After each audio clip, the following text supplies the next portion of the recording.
Azimio One Kenya leadership is now threatening to recall countrywide protest should the national dialogue talks fail and the government fails to address the rising cost of living.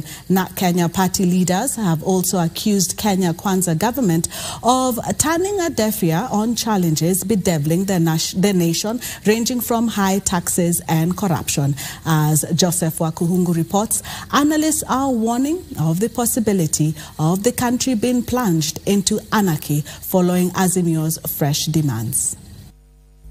With the bipartisan talks entering the home stretch, the Azimio One Kenya faction are insistent they will only agree to the outcome of the talks if the sticky matter on reducing the cost of living is addressed, which includes lowering taxes.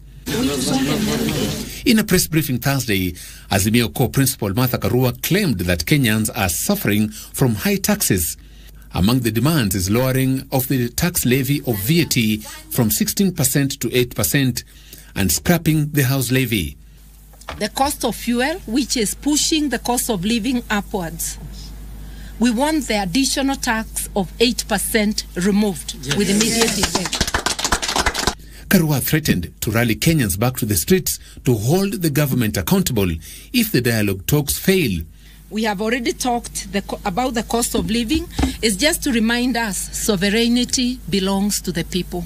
Her remarks come even as the National Dialogue Committee meeting ended in limbo after Kenya Kwanza and Azimio La Umoja members disagreed on critical proposals touching on reducing the cost of living. Political analyst Maliba Arnold Nyanjai is of the view the fresh demands by Azimio might lead to anarchy if unchecked. The demands, with whatever comes out of it, is actually rigid and fixed, and therefore it has to go through that way. It offends, of course, the governance structure that we give ourselves. We are opening up a new center of governance. We are opening up a new center of decision-making outside of what is constitutional.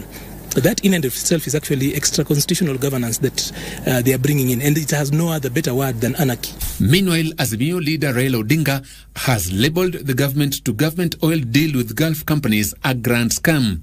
According to Raila, the deal has led to inflated fuel prices. Lakini thibitisho iko hapa ya kwamba sio mpango ya serikali kwa serikali.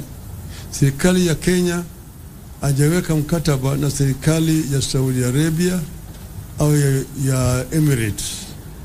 Hii ni kati ya wizara ya kawi yani wa Kenya na makampuni moja ya Emirates na nyingine ya kule Saudia moja inaitwa Aramco. He has challenged President William Ruto to make public the memorandum of understanding Kenya signed with the United Arab Emirates and Saudi Arabia and the Ethics and Anti-Corruption Commission to investigate the deal.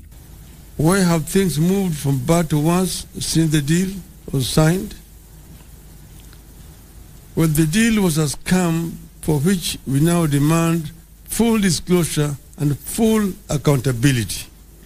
Our question, therefore, to Mr. Odinga is what further definition of government to government would this be seeking if a contract signed between a state-owned enterprise in Saudi Arabia and one in UAE and a state ministry in Kenya is not government to government? With the bipartisan committee expected to file its report in 10 days, it is now a game of wait and see if the two factions will arrive at a common position.